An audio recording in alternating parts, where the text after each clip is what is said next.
మన ప్రభువైన యేసుక్రీస్తు వారి నామానికి మహిమ కలుగును గాక. ప్రభువైన యేసుక్రీస్తు వారి అతి శ్రేష్టమైన నామాన ప్రియులని మీ అందరికీ ప్రేమపూర్వకమైన వందనాలు తెలియజేసుకుంటూ, పరిశుద్ధ గ్రంథంలో నుంచి హెబ్రీయులకు రాసిన పత్రిక 13వ అధ్యాయాన్ని మనం చదువుకొని ఆలోచన చేస్తున్నాం. హెబ్రీయులకు రాసిన పత్రిక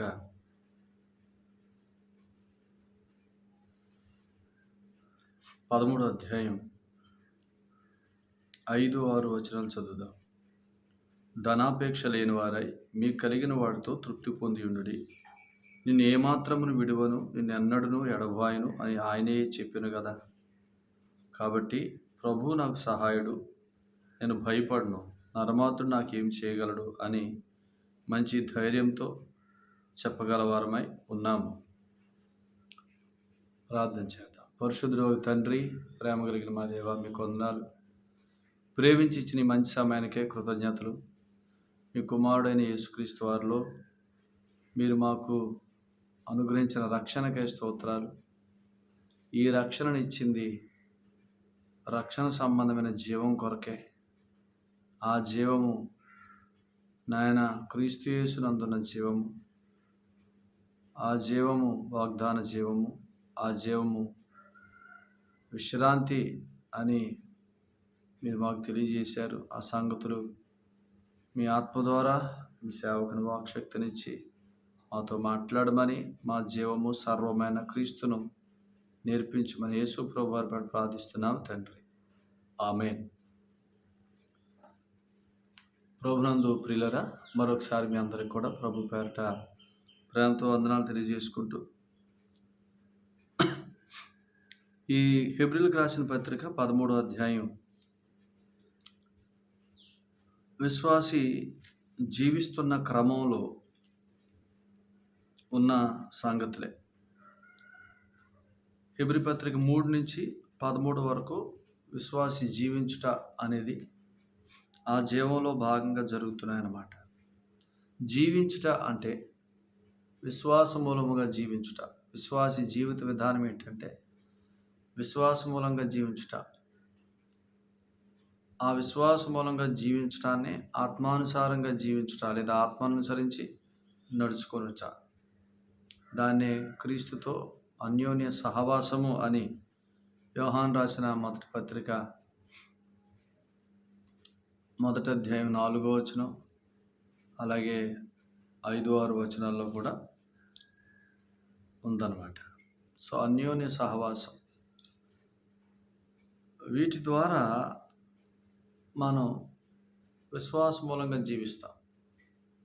విశ్వాస మూలంగా జీవిస్తున్న క్రమంలో మనం ఎప్పుడైతే జీవిస్తూ ఉన్నామో అప్పుడు జీవమునకును భక్తికిని కావలసిన వాటన్నిటిని మనం సంపాదించుకుంటూ ఉంటాం. పేతురు రాసిన 2వ పత్రిక 1వ అధ్యాయం 3-4 వచనాల ప్రకారం. సో విశ్వాస మూలంగా జీవించడం అనే దాంట్లోనే భక్తికి బ్రతుకి కావాల్సిన వాటన్నివి ఉన్నాయి. అందుకనే ఈ విశ్వాస మూలంగా జీవించడం అనేది ఇప్పటి జీవము అని అన్నాడు. తిమోతికి రాసిన పత్రికలో మొదటి పత్రిక 4:8 విశ్వాస మూలంగా జీవించుట అని అంటే ఇప్పటి జీవము, రాబో జీవము. ఇప్పటి జీవము, రాబో జీవము. దాన్నే పేతురు రాసిన 2వ పత్రిక 1వ అధ్యాయం 2-3 వచనాల్లో జీవమునకును భక్తికి అని అన్నాడు. జీవమునకును భక్తికి. కాబట్టి విశ్వాస మూలంగా జీవించడం అనేదే హై ప్రయారిటీ లైఫ్ స్టైల్ అనమాట. ఈ భూమి మీద ఉన్న వారందరికంటే ఎక్కువ హై ప్రయారిటీ లైఫ్ స్టైల్ ఏంటి అని అంటే విశ్వాస మూలంగా జీవించుట. అది కేవలం యేసుక్రీస్తు ప్రభునందు విశ్వాసం ఉంచి నీతిమంతుడిగా నేను తీర్చబడ్డాను, నేను దేవుని కుమారుణ్ణి, పరిశుద్ధాత్ముడు నాలో నివసిస్తూ ఉన్నాడు, ఆయన నన్ను జీవింప చేయవాడు అని సంగతి ఎరిగిన వారు మాత్రమే జీవించగలరు. సో యేసుప్రభునందు విశ్వాసం ఉంచి నేను నీతిమంతుడిని, దేవుని కుమారుణ్ణి, ఇప్పుడు నేను జీవించాల్సింది విశ్వాస మూలంగా అని ఎరిగిన వారు మాత్రమే జీవించగలరు. జీవిస్తున్న క్రమంలో సమస్తాన్ని జయిస్తాం. అందుకనే జీవించటాన్ని ఆత్మను అనుసరించి నడుచుకోవటం, ఆత్మ చెప్పు సంగతులు వినటం అన్నాం కదా. ప్రకటన గ్రంథం 2-3 అధ్యాయాల్లో 7 సంఘాలతో ప్రభు మాట్లాడుతూ ప్రతి సంఘంతో ఏమన్నాడంటే, కొన్ని సంఘాలతోటి ఆత్మ సంఘములతో చెప్తున్న మాట చెవిగలవాడు వినుడుగాక అని చెప్పి వెంటనే జయించువానికి అనే మాట వాడాడు. అంటే దాని అర్థం ఏంటి? ఆత్మ చెప్పుచున్న సంగతులు వినటమే ఆత్మానుసారంగా జీవించటం. ఆత్మానుసారంగా జీవిస్తే జయిస్తామని చెప్పాడు. అందుకని సమూయేలు మొదటి గ్రంథం 3వ అధ్యాయంలో ఆనాడు ఇశ్రాయేలుకి జీవించడానికి అవసరమైన సంగతులు లేవు, అవి ఆగిపోయాయి. ఆ దినములలో యెహోవా వాక్కు ప్రత్యక్షమగుట అరుదు అనుంది సమూయేలు మొదటి గ్రంథం 3వ అధ్యాయం 1వ వచనంలో. యెహోవా వాక్కు ప్రత్యక్షమగుట అరుదు అంటే వాక్యం యొక్క ప్రత్యక్షత లేదు. వాక్యం వారి దగ్గర ఉంది, కానీ వాక్యం యొక్క ప్రత్యక్షత లేదు. వాక్యం యొక్క ప్రత్యక్షత ఎవరో? క్రీస్తే. వాక్యం మనం ఎప్పుడు చదివినా, ఎప్పుడు విన్నా, ఎప్పుడు ధ్యానించినా వాక్యంలోంచి మనకు రావాల్సిన వ్యక్తి ఎవరు? మన ప్రభువైన యేసుక్రీస్తు వారే.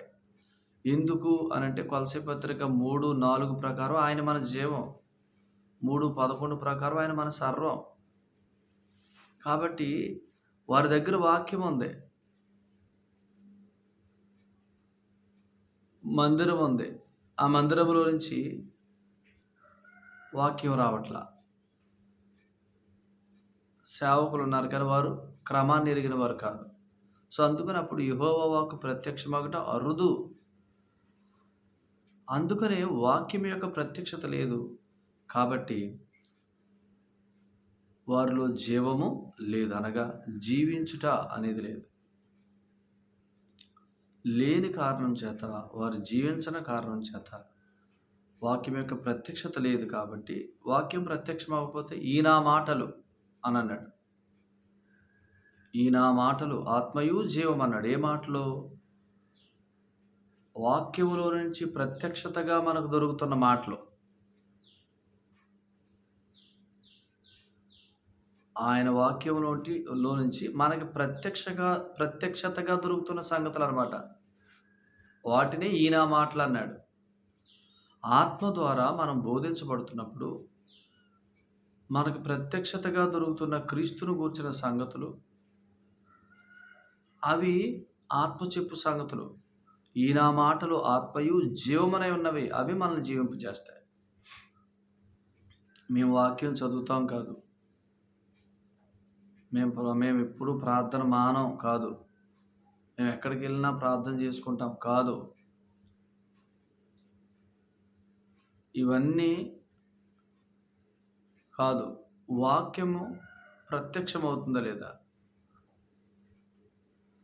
వాక్యం యొక్క ప్రత్యక్షత. వాక్యం చదివినప్పుడు, వాక్యం వింటున్నప్పుడు ఆత్మ ద్వారా ఆ వాక్యములో మర్మమైన క్రీస్తు, వాక్యం యొక్క నిజస్వరూపమైన క్రీస్తు కనబడుతున్నాడా లేదా? అది పాయింట్.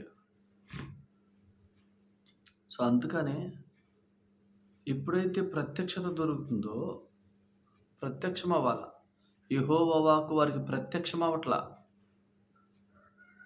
వారి దగ్గర గ్రంథపు చుట్టలు ఉన్నాయి, గ్రంథం ఉంది, కానీ గ్రంథంలో ఉన్న క్రీస్తు వారికి ప్రత్యక్షం అవ్వట్లేదు. సమూయేలు మొదటి గ్రంథం 3వ అధ్యాయంలో 1వ వచనం.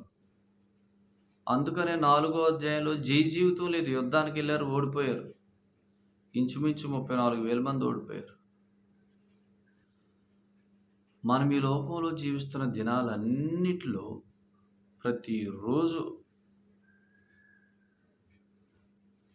ప్రతిరోజు మనం జీవించాలా. జీవిస్తున్న క్రమంలో ఈ లోకంలో మన చుట్టూ అనేకమైన సంగతులు జరుగుతూ ఉంటాయి. అవి ఏవి కూడా మనల్ని అటాక్ చేయకుండా, రోగాల, బలహీనతల, ప్రమాదాల, భయాల ఏవి కూడా అవి మన దరికి చేరకుండా జీవింపజేసేది వాక్యం యొక్క ప్రత్యక్షత.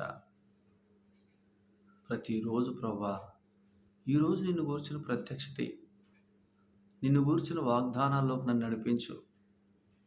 ఆ వాగ్దానాల ద్వారా నిర్భయంగా నన్ను జీవింపచేయి అని అడుగుతూ ఉండాలి. ప్రత్యక్షత ఉంటే ఖచ్చితంగా జీవితం ఉంటుంది.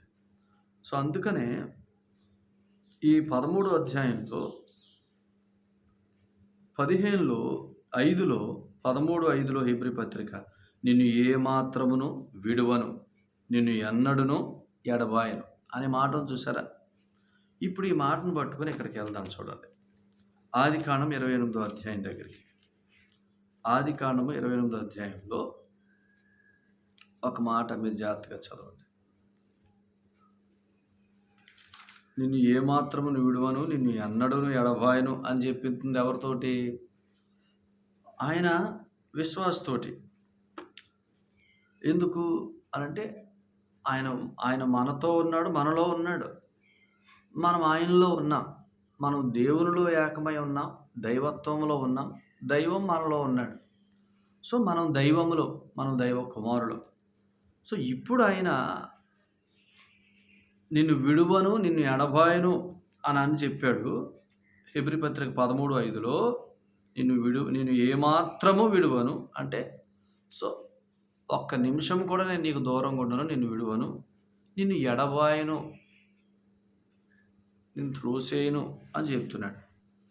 సో ఇలా అనుకుంటే ఎందుకు ఆయన విడువడు అని అంటే, చూడండి 6వ వచనం, కాబట్టి ప్రభువు నాకు సహాయుడు, ఆయన నిన్ను విడువను, నిన్ను ఎడబాయను అన్నాడు. కాబట్టి నువ్వేం చెప్పాలా? ఆయన నా సహాయం, హీఈస్ మై హెల్పర్, ఆయనే నా సహాయం, ఆయనే నా హెల్పరు, నేను భయపడను, నరమాత్రుడు నాకేమి చేయగలడు అంటే 5లో ఆయన స్టేట్మెంట్ ఏంటి? నిన్ను విడువను, నిన్ను ఏమాత్రం విడువను, నిన్ను ఎన్నడూ ఎడబాయను. కాబట్టి ఆయన చెప్పి నిన్ను ఏమాత్రం విడువను, నిన్ను ఎన్నడూ ఎడబాయను. కాబట్టి నువ్వేం చెప్పాలి? ఇక్కడి నుంచి 6వ వచనం 13:5లోనేమో నిన్ను ఏమాత్రం విడువను, నిన్ను ఎన్నడూ ఎడబాయను అన్నాడు. 6వ వచనంలో ఏం చెప్పమాడు? కాబట్టి నువ్వేం చెప్పాలా? ప్రభువు నాకు సహాయుడు, నరమాత్రుడు నాకేం చేయగలనే ధైర్యంతో ఉండాలి. ఆయన స్టేట్మెంట్ నువ్వు పట్టుకోవాలి. ఆయన ఏమన్నాడు? నిన్ను విడువను, ఏమాత్రం విడువను, ఎన్నడూ ఎడబాయనని ఆయన స్టేట్మెంట్ ఇచ్చాడు. ఇప్పుడు నెక్స్ట్ నీ స్టేట్మెంట్, నా స్టేట్మెంట్ ఏంటి? కాబట్టి ప్రభువు నాకు సహాయుడు, నరమాత్రుడు నాకేమీ చెయ్యగలడు అని మంచి ధైర్యంతో చెప్పగలవారమై ఉన్నా చెప్పాలి. సో ఇలా అనుకోండి, నిన్ను ఏమాత్రం విడువను, నిన్ను ఎన్నడూ ఎడబాయను, నేను నీకు సహాయం అని ఎందుకు అన్నాడో ఇప్పుడు ఆదికాండం 28లో ఇక్కడ నుంచి చదువుతాను. చూడండి,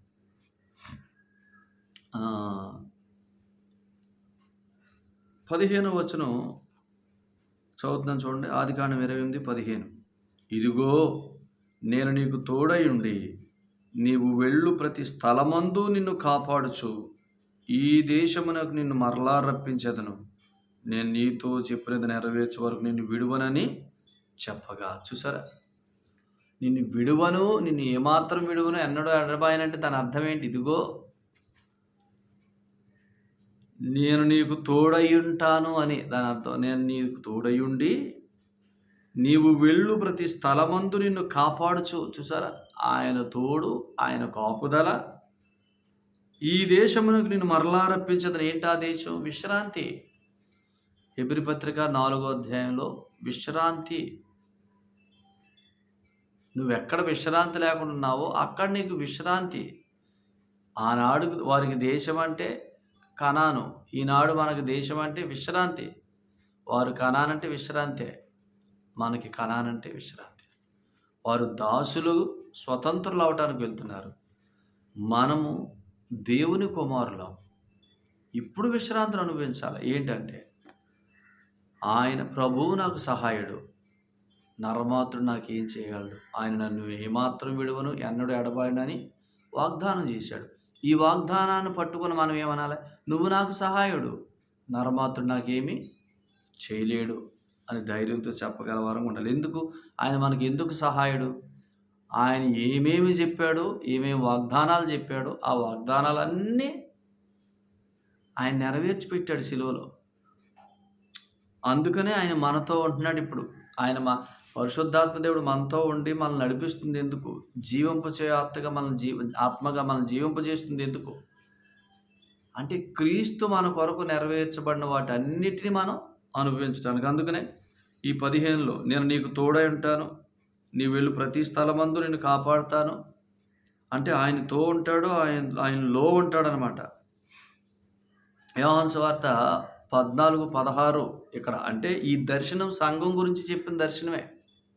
యాకోబుకి 28వ అధ్యాయంలో ఈ దర్శనం సంఘం గురించి చెప్పింది. అందుకనే నేను నీతో ఉంటాను, నువ్వు వెళ్ళు ప్రతి స్థలంలో, నేను నీకు తోడై ఉండి నిన్ను కాపాడుతాను, ఈ దేశంలోకి రప్పిస్తాను. ఆ దేశం అంటే విశ్రాంతి. సో ఇప్పుడు విశ్వాసుల్లో పరిశుద్ధాత్మ నివసిస్తుంది. ఎందుకంటే విశ్వాసుల్ని ఆ దేశము అనగా విశ్రాంతిలోకి నడిపించడానికి.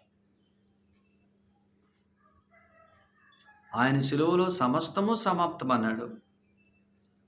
ఆయన నీ కార్యాలన్నీ సమాప్తం చేశాడు. ఇదే హెబ్రీ పత్రిక 4వ అధ్యాయంలో మొదటి వచనం, ఆయన యొక్క విశ్రాంతిలో ప్రవేశించుదుమని వాగ్దానం ఇంకా నిలిచి ఉండగా మీలో ఎవడైనా ఒకవేళ ఆ వాగ్దానం పొందకుండా తప్పిపోనేమని భయం కలిగి. చూసారా, విశ్రాంతి. ఈనాడు విశ్వాసులకు లేని జీవితం విశ్రాంతి. అసలు మన జీవితమే విశ్వాస మూలంగా జీవించట.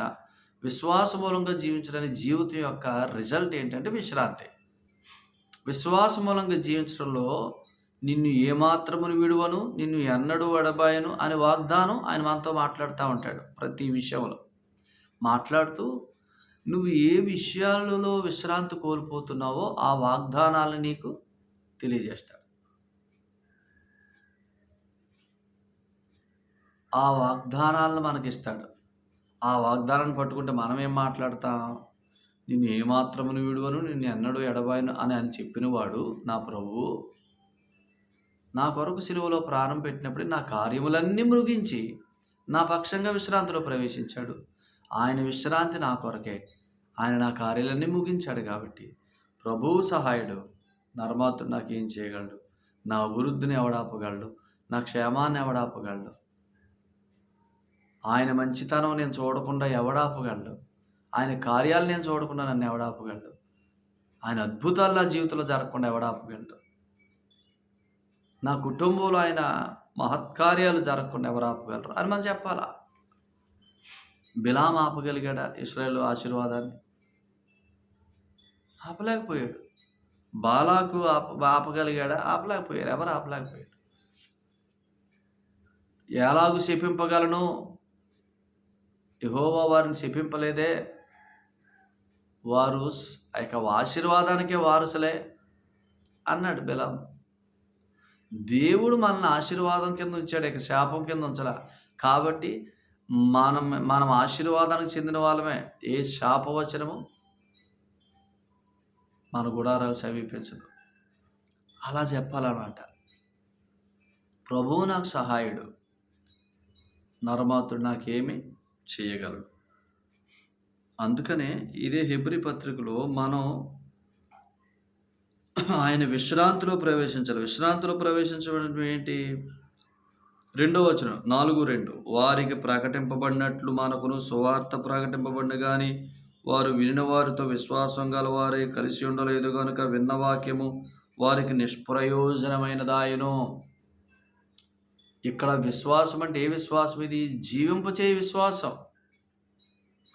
3వ అధ్యాయం 1వ వచనం ప్రకారం ఆయన మీద లక్ష్యం ఉంచి జీవించే జీవితం అందులో లేరు.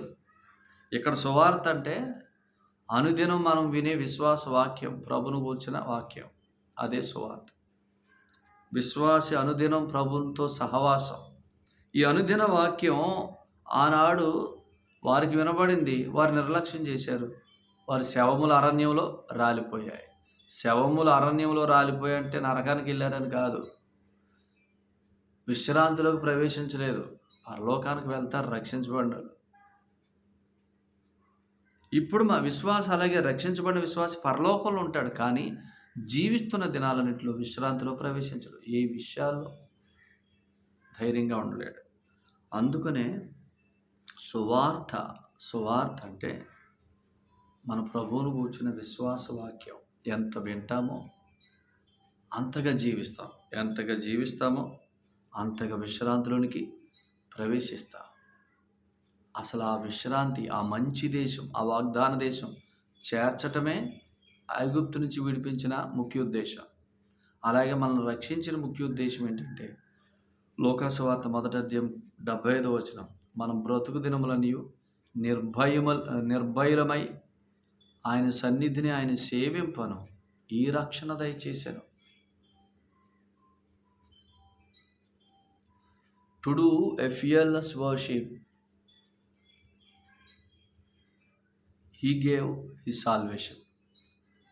అసలు భయము లేని ఆరాధన అనే జీవితంలో మనం జీవించడానికి ఆయన రక్షణ ఇచ్చాడు. అది గుర్తుపెట్టుకోవాలి. అందుకని ఈ విశ్రాంతిలో ప్రవేశించడం అంటే ఏంటంటే విశ్వాస ఎరగాల్సిన సంగతి చూడండి. హెబ్రీ పత్రిక 4:9, కాబట్టి దేవుని ప్రజలకు విశ్రాంతి నిలిచి ఉన్నది. ఎందుకో తెలుసా? దేవుడు తన కార్యములను ముగించి విశ్రమించిన ప్రకారం ఆయన యొక్క విశ్రాంతిలో ప్రవేశించిన వాడు కూడా తన కార్యములను ముగించి విశ్రమించును. ఇలా అనుకోవాలా. యేసుక్రీస్తు ప్రభువారు సిలువకి వెళ్ళింది నీ కోసం, నా కోసమే. తండ్రి వీరేమి చేయొచ్చున్నారో వీరు ఎరుగరు, వీరిని క్షమించమని మన స్థానంలో వెళ్ళాడు. ఆయన వెళ్ళినప్పుడు ఏం చేశాడంటే సమస్తము సమాప్తం అన్నాడు. సమస్తము సమాప్తం అంటే మన పాపములకు ప్రాయశ్చిత్తం సమాప్తం, మన భవిష్యత్ జీవానికి కావలసిన సమస్తము సమాప్తం.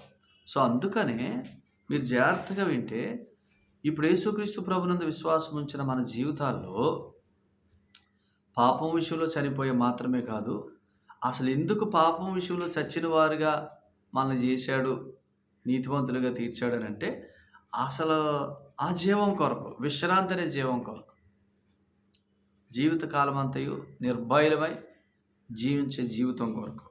సో అందుకని ఇక్కడ ఏమంటున్నాడంటే నా ప్రభువు నా కొరకు చనిపోయే క్రమంలో నేను జీవితకాలం అంతా నిర్భయంగా జీవించడానికి, విశ్రాంతిని అనుభవించడానికి ప్రతి విషయంలో నా ప్రతి కార్యాన్ని ముగించి పెట్టాడు. నా ప్రతి కార్యం ముగించబడింది సిలువలో. నా భవిష్యత్ దినాలకు, నా ప్రస్తుత దినాలకు ప్రతి కార్యము ముగించబడింది. ఆయన కార్యం ముగించాడు కాబట్టి గొప్ప ఫలం ఉంది. ఆయన కార్యం ముగిస్తే దాని రిజల్ట్ ఎలా ఉంటుంది? అది మేలే కానీ కీడు కాదు. అంటే ప్రస్తుతం నేను చూస్తున్న దినాలు ఎలా ఉన్నా కాదు, ఈ కార్యాన్ని నా ప్రభు సిలువలో సమాప్తం అన్నాడు, గొప్ప ఫలం ఉంది అని నమ్మటమే మనం విశ్రాంతిలోకి ప్రవేశించటం. దేవుడు తన కార్యాలు ముగించి విశ్రమించాడు. ఆయన కార్యాలు ముగించాడంటే మన కార్యాలు ముగించాడు, మన పక్షంగా వెళ్ళాడు, మన కార్యాలు ముగించాడు. ఇక మనల్ని ఏం చేయమంటున్నాడు? యేసు ప్రభునందు విశ్వాసం ఉంచిన మనల్ని అందరినీ నా కార్యాలు ముగించబడ్డాయి, నా ప్రభు సిలువలో ముగించాడు. ప్రస్తుతం నేను ఈ పరిస్థితుల గుండా వెళ్తున్నా, నా కార్యం ముగించబడింది కాబట్టి ప్రభువు నాకు సహాయుడు, నరమాత్రుడు నాకేమీ చేయగలడు. రోమపత్రిక 8:31, దేవుడు మన పక్షం. 8:32, కుమారుణ్ణే ఇచ్చాడు ఆయన మన పక్షం, అన్నీ ఇస్తాడని చెప్పాడు. కుమారుని ఇచ్చాడంటే హీజ్ అవర్ సైడ్. కుమారుని ఇచ్చాడంటే అన్నీ ఇస్తాడు. అనుక ఇలా అనుకోండి, నీ వెళ్ళు ప్రతి స్థలంలో నీకు తోడండి, నిన్ను కాపాడుతూ ఈ దేశానికి తీసుకొస్తాను. ఇప్పుడు పరిశుద్ధాత్ముడు మనలో ఉండి, మనతో ఉండి, ఎల్లప్పుడూ మనతో ఉండి మనల్ని నడిపించాలనుకుంటున్నాడు. మనం ఆత్మచెప్పు సంగతులతోటి మనం జీవిస్తే అదే విశ్వాస మూలంగా జీవించుట. అలా జీవిస్తున్న క్రమంలో ఆయన మన తోడై ఉండి మనం వెళ్ళు ప్రతి స్థలంలో మనల్ని కాపాడటం అంటే ఏంటి? మన నడిపింపు, ఆత్మ నడిపింపు. అదే పేతురు రాసిన మొదటి పత్రిక 1వ అధ్యాయం 1:5లో, పేతురు రాసిన మొదటి పత్రిక 1:5లో విశ్వాసము ద్వారా దేవుని శక్తి చేత కాపాడబడుట. సో కాపాడబడతావు. ప్రతి స్థలంలో నిన్ను కాపాడుచు ఈ విశ్రాంతిలోనికి నడిపిస్తాడు కనుక ఈ సంగతులు ప్రభు మనకి ఇస్తుండగా ప్రభువులందు ఆనందిద్దాం. నిన్ను ఏమాత్రం విడువను, నిన్ను ఎన్నడూ ఎడబాయను అనే వాగ్దానంలోనే సమస్త వాగ్దానాలు నెరవేర్చి పెట్టాడు. ఆయన సమస్తము నెరవేర్చాడు. కాబట్టి నువ్వేం చెప్పాలంటే, నిన్ను విడువను, నిన్ను ఎడబాయను, ఏమాత్రము ఎంత మాత్రము విడువను, ఎన్నడూ ఎడబాయనని చెప్పినవాడు సిలువలో నీ కొరకు సమస్తము నెరవేర్చాడు. కాబట్టి ఇప్పుడు నువ్వు చెప్పాల్సింది, నా ప్రభు నా కార్యాలన్నీ ముగించాడు, నేను విశ్రాంతిలో ఉండాలి. అనగా విశ్రాంతిలో ఉన్నటువంటి నా కార్యాలన్నీ ముగించాడు. గొప్ప రిజల్ట్, గొప్ప ఫలాలు దాచాడు. ఆయన ముగిస్తే దాని రిజల్ట్ నువ్వు ఊహించలేవు, అంత బాగుంటుంది అని ఎరిగి ఆ వాగ్దానాన్ని పొందుకుంటూ ఆ వాగ్దానంలోకి నన్ను ప్రవేశపెట్టి, ఆ వాగ్దానం యొక్క ఫలంలోనికి నన్ను ప్రవేశపెట్టి ప్రభు అని అడుగుతూ సాగిపోవటం. దేవుడు అటు కృప మనకు దయచేయనుగాక. ఆ విశ్రాంతి అనే జీవంలో మనం ప్రవేశిద్దాం. అందరం ప్రతిరోజు ప్రవేశించాలి. వాక్యం ఉండటం కాదు, వాక్యం మన దగ్గరికి రావాలా, ప్రత్యక్షత కలగాలి.